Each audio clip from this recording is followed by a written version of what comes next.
Hey guys, so I've gotten some questions, comments asking if delivery of true crime news or history, if that's actually promoting violence or even sensationalizing the killers. I don't believe it is. Here's my perspective on it, and here's why I got into developing the True Crime Museum is I'm a fan of all history. I don't love just true crime history, but I love history in general. I love learning about where our civilization came from, learning about who came before us, the good and the bad. And I have to tell you, there's a lot of bad.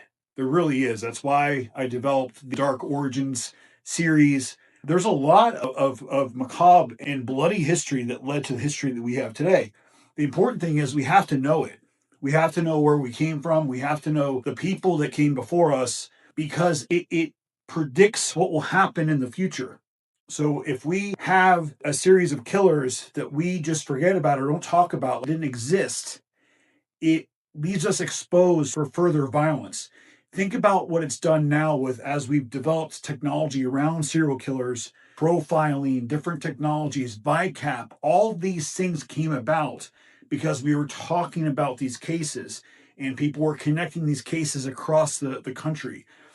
People like Ted Bundy, people like John Wayne Gacy were able to traverse the US because there wasn't these connections being made. And as people spoke about it, connections were made, technologies were developed, databases were created.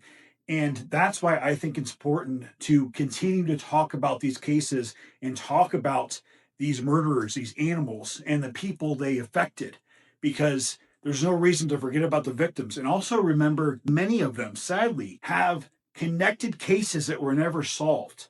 So I'll give you a great example. Just a couple of days ago, there was a victim of Ted Bundy that was finally confirmed via DNA. So as our DNA processes get better and as we're able to solve some of these cold cases, the only way they get solved is if they're on top of mind. Family members from that victim came out and said, thank you for people still talking about Ted Bundy, because had that not happened, no one would have cared about that old case to actually solve it.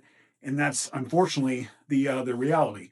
Now, here's the other scary part. I just went to a serial killer exhibit, and there was 150 killers listed. Many of them, I had no idea who they were.